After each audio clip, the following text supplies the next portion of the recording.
जय हिंद दोस्तों, मैं हूं आशीष और आप सबको इंडिया में जान पर स्वागत है। दोस्तों, गलवान घाटी में भारत और चीन के बीच हुई झड़प को एक साल बीत चुके हैं। बीते साल 15 जून को लद्दाख की बर्फीली गलवान नदी के किनारे दोनों देशों के बीच सैन्य झड़प हुई थी, जिसमें भारत के 20 सैनिक शहीद हुए थे, जबकि चीन के करीब 45 सैनिकों को जान से हाथ धोना पड़ा था। एक साल बाद भी चीन बॉर्डर पर तैनात है और युद्धाभ्यास भी कर रहा है। वहीं भारतीय सेना ने भी एलएसी पर खुद को पहले के मुकाबले बेहद मजबूत कर लिया है।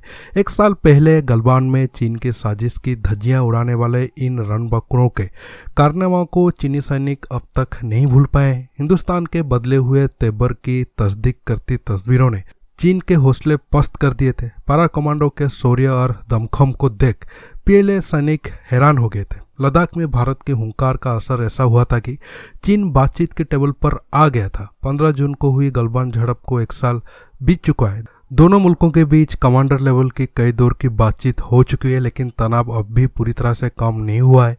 चीन की फितरत में अभी भी पूरी तरह बदलाव नहीं आया है और अब भी चीन साजिशें करने से बाज नहीं आ रहा है। भारत और चीन के बीच कोर कमांडर लेवल पर 11 दौर की सैन्य बातचीत के बाद भी देप्सांग गोग्रा हॉट स्प्रिंग में कोई सफलता नहीं मिली है। यही वजह है कि किसी भी तरह का हालात से निपटने के लिए भारत ने सीमा पर खुद को मजबूत कर लिया है। भारतीय सेना के 50,000 जवान लद्दाख में पिछले एक साल से तैनात है। एक साल बाद हिंदुस्तान ने अपनी ताकत में जबरदस्त इजाफा कर लिया है। एक साल बाद भी पूर्वी लद्दाख के कुछ पॉइंट्स पर स्थिति जस की तस बनी हुई है। भारतीय सेना और वायुसेना ने अपनी ताकत को कई गुना बढ़ा लिया है और चीन की किसी भी नापाक हरकत से निपटने के लिए पूरी तरह से बॉर्डर पर मुस्तैद है। भारतीय सेना ने लद्दाख सेक्टर में अपनी उपस्थिति मजबूत कर ली है। वहीं राफेल लड़ाकू विमानों को अपने बेड़े में शामिल करके भारतीय वायुसेना पहले से अधिक ताकतवर हो गई है। राफेल फाइटर जेट दुनिया के सबसे ताकतवर फाइटर जेट्स में से एक है। फ्रांस से भारत को मिलने के बाद वायुसेना की ताकत पहले की तुलना में कहीं अधिक बढ़ गई है।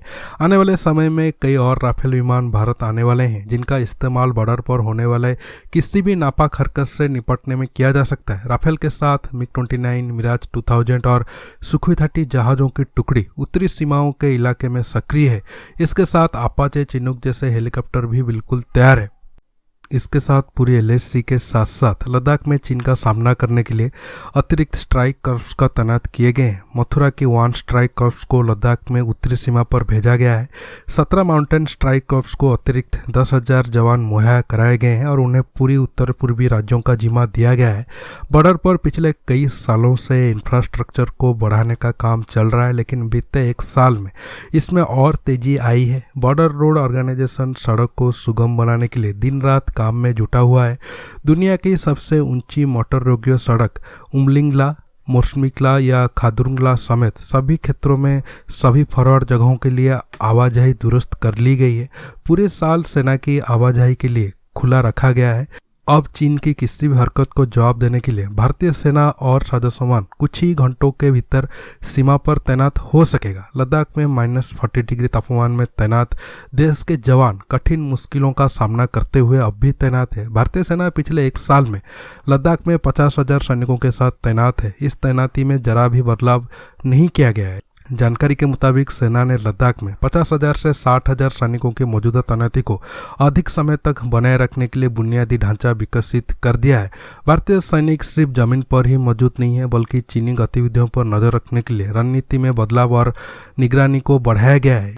इसमें प्यांगंग झील में तैनात की जाने वाली कई नावें भी शामिल है। सेना के इंजीनियरों ने पिछले 11 महीनों के भीतर ही उन सुविधाओं को बना लिया है जिसका प्लानिंग अगले 5 सालों में बनाने की थी। हिंदुस्तान के सशस्त्र बलों की तैयारी अब उस स्तर की है जहां चीन या फिर कोई भी विरोधी हमें किसी भी तरह से आश्चर्यचकित नहीं कर सकता है। चीन की वायुसेना ने हाल ही में भारतीय सीमा के करीब एक बड़ा युद्धाभ्यास किया था। इस अभ्यास के बाद भारतीय खुफिया एजेंसियों ने न सिर्फ चौकन्नी हो गई है, बल्कि एलएसी पर मौजूदगी और भी बढ़ा दी है। इसके अलावा भारत लद्दाख में K9 वज्र से लेकर M777 आर्टिलरी गन, T-72 और T-90 टैंक तैनात किया है। चीन को मुंहतोड़ जवाब देने के लिए मिसाइल डिफेंस सिस्टम भी तैनात किया गया है। हालांकि ये सब सिस्टम कितने नंबर पे है और कहां तैनात किया गया है, इस चीज का खुलासा इंडियन आर्मी नहीं किया है। अब भारत लद्दाख में बिल्कुल तैयार है। चीन कुछ भी उल्टा सीधा हरकत की तो उसे मुंहतोड़ जवाब मिलेगा। दोस्तों आज के टॉपिक में बस इतना ही। दोस्तों ये वीडियो आपको कैसा लगा नीचे कमेंट बॉक्स में कमेंट करके बताइए।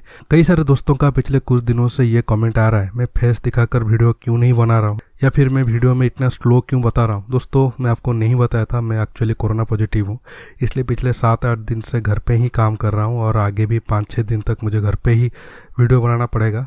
हालांकि अब तबीयत 90% ठीक है, थोड़ा सा वीक लग रहा है, बाकी 100% ठीक होने में और कुछ हफ्ता या फिर कुछ दिन लगेगा। बाकी दोस्तों आपको ये वीडियो कैसा लगा नीचे कमेंट बॉक्स में ज़रूर कमेंट करके बताइए। ये वीडियो को लाइक शेयर करने के साथ साथ आप मेरे चैनल को सब्सक्राइब करना मत भूलिए और सब्सक्राइब बटन के पास जो बेल आइकन है उसे प्रेस करिए ताकि आगे आप मेरा आने वाले वीडियो को मिस न कर सके। दोस्तों रहता हूँ, बहुत जल्द एक न्यू टॉपिक के साथ मिलूंगा। नमस्कार, जय हिंद।